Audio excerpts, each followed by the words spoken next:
હાલો બેટા, આપણે પ્રથમ પ્રકરણ પૂરું કર્યું. પછીનું પ્રકરણ મારે ચલાવવું હતું, પણ આજે હું નહીં ચલાવું. એના દાખલાનો મહાવરો કરશું. બીજું, આપણે પહેલું પ્રકરણ ભાગીદારી પેઢીના હિસાબો. ભાગીદારી પેઢી એટલે શું એ મેં તમને સમજાવ્યું. એનો અર્થ યાદ રાખવાની જરૂર નથી, કારણ હવે એ પૂછાતો નથી. કારણ કે આ ચેપ્ટરના ગુણભાર વધી ગયા અને એક MCQ પૂછાય છે. છતાં પણ હું કહું છું કે ભાગીદારી પેઢી એટલે એક કરતાં વધુ ભાગીદારો મળી ધંધાની શરૂઆત કરે અને તે ધંધામાંથી ઉદ્ભવતો નફો કે ખોટ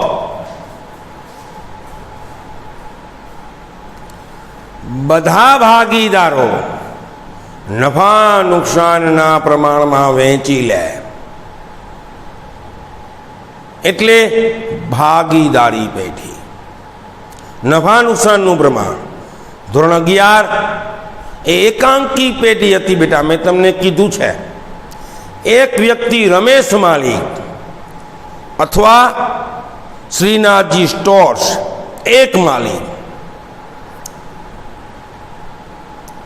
ધોરણ 12 ભાગીદારી પેઢી છે. ભાગીદારી પેઢીમાં કરાર પત્ર લખવું ફરજિયાત છે. કરાર પત્ર.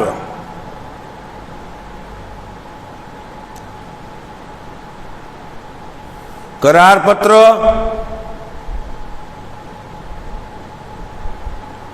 લેખિત હોય છે. મૌખિક નહીં, હું બોલું છે બેટા, મૌખિક છે. તમને ખબર છે ગામડામાં કહેવત છે કે કંઈ પણ વ્યવહાર કરીએ તો શું બોલે જૂનવાણી માણસો?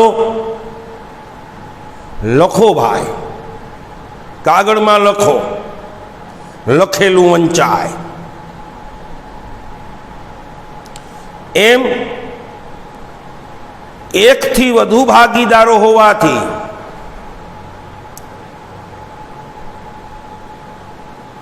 કરાર પત્ર લેખિત લખાય છે. કેવું કરાર પત્ર હોય છે બેટા? લેખિત. તમે શું લખવું? તમને જેટલા વિચારો આવે તેમાં લખવું. એ બધું શું છે તો કે એની જોગવાઈઓ. મૂડી કેટલી કાઢવી, ઉપાડ કેવી રીતે કરવો, મૂડી પર વ્યાજ ગણવું કે નહીં, નફા નુકસાનનું પ્રમાણ કેવું રાખવું, એટલે કે નફો કે ખોટના ભાગ કેવી રીતે પાડવા, વિવાદ કજિયો થાય તો કયા માર્ગે ઉકેલવો, વગેરે વગેરે.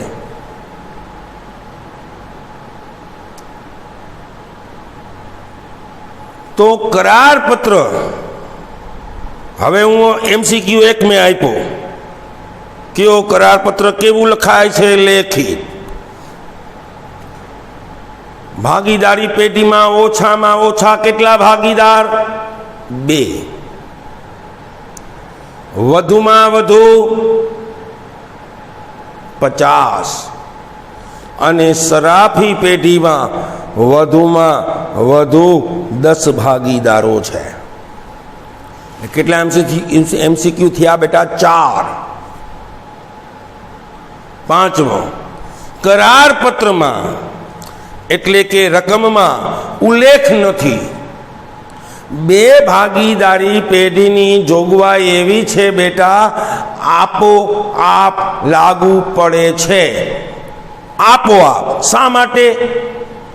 તો કે ભાગીદારી પેઢીનો કાયદો કહે છે 1934. તો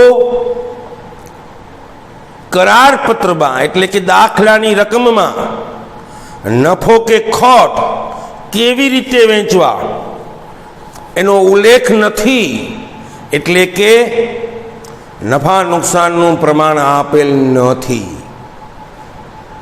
તો કેવું ગણાય છે? સરખે હિસ્સે, સરખા પ્રમાણમાં. બે ભાગીદાર હોય તો 1:1, બેનો અડધો અડધો નફો. 3 હોય તો 1:1:1, ત્રણેયને સરખો. બીજી જોગવાઈ, એક ભાગીદાર ધનિક છે ત્યારે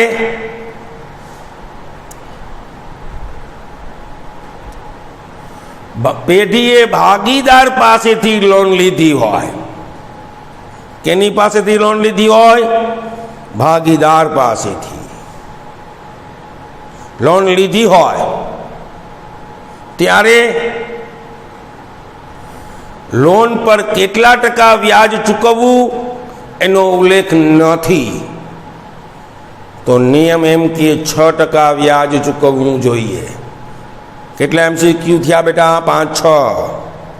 ઓછામાં ઓછા કેટલા ભાગીદાર? 2. વધુમાં વધુ 50. શરાબી પેઢીમાં વધુમાં વધુ 10. કરારપત્ર કેવું લખાય છે? લેખિત. નફા નુકસાનના પ્રમાણનો ઉલ્લેખ નથી, તો પ્રમાણ કેવું ગણાય? સરખા પ્રમાણમાં. ભાગીદાર પાસેથી લીધેલ લોન પર વ્યાજનો ઉલ્લેખ નથી, તો કેટલા ટકા? 6%. બેંકમાંથી લીધેલી લોન પર કેટલા ટકા વ્યાજ ચૂકવાય છે? તો ઘણા વિદ્યાર્થી 6% કરી નાખે, કારણ કે 6% મગજમાં છે ને. નહીં, MCQ છો બોગરો. બેંકના દરે, બેંકમાંથી લીધેલી લોન પર વ્યાજ ચૂકવાય છે બેંકના દરે.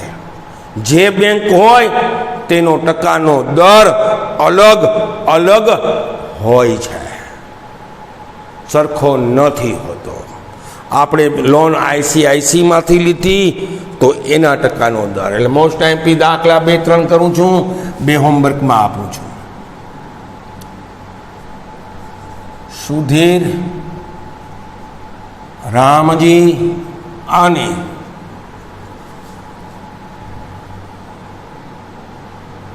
મયુર ની મૂડીનું પ્રમાણ 3:2:1 છે. કેનું પ્રમાણ છે આ? મૂડીનું પ્રમાણ. મૂડીના પ્રમાણ અરે કોઈ લેવા દેવા નથી. રામજીને તેનું કમિશન બાદ કર્યા પછીના વધતા નફા પર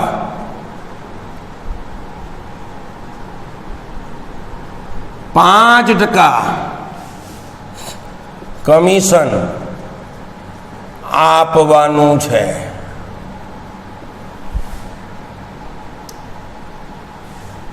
પેઢીનો નફો રૂપિયા 1,05,000 હોય ત્યારે રામજીને કુલ કેટલી રકમ મળશે તે શોધો. રામજીને કેટલી રકમ? તો કંઈક તો ભાગીદાર છે, એમાં નફાનો ભાગ છે 1/3. નફા નુકસાનનું પ્રમાણ આપેલ નથી, માટે સરખા ભાગે 3 ભાગીદાર છે, 1:1:1. બીજું, રામજી સક્રિય ભાગીદાર છે, ધંધાનું સંચાલન કરે છે, માટે એને 5% કમિશન મળે છે. તો હું દાખલો ગણું છું. રામજી કમિશન બરાબર કેવું પદ લાગે? ચડતું, બાદ કર્યા પછીના. નહીતર 100 આવે ટકાવારીમાં. 1,05,000 × 5/105. 5,000 કમિશન મળી ગયું. હવે વેચણી પાત્ર નફો ગોતું. કુલ નફો રૂપિયા 1,05,000, એમાંથી બાદ કમિશન 5,000. તો આ 1,00,000 નફો જે છે એ ભાગ પાડવાનો છે, એને કહેવાય વહેંચણી પાત્ર. હવે ભાગ પાડો. જોયું? ચડતા પદનો પ્રૂફ કરી દઉં છું. 1,00,000 ના 5% એટલે 5,000 થાય. કેલ્સીમાં કરજો.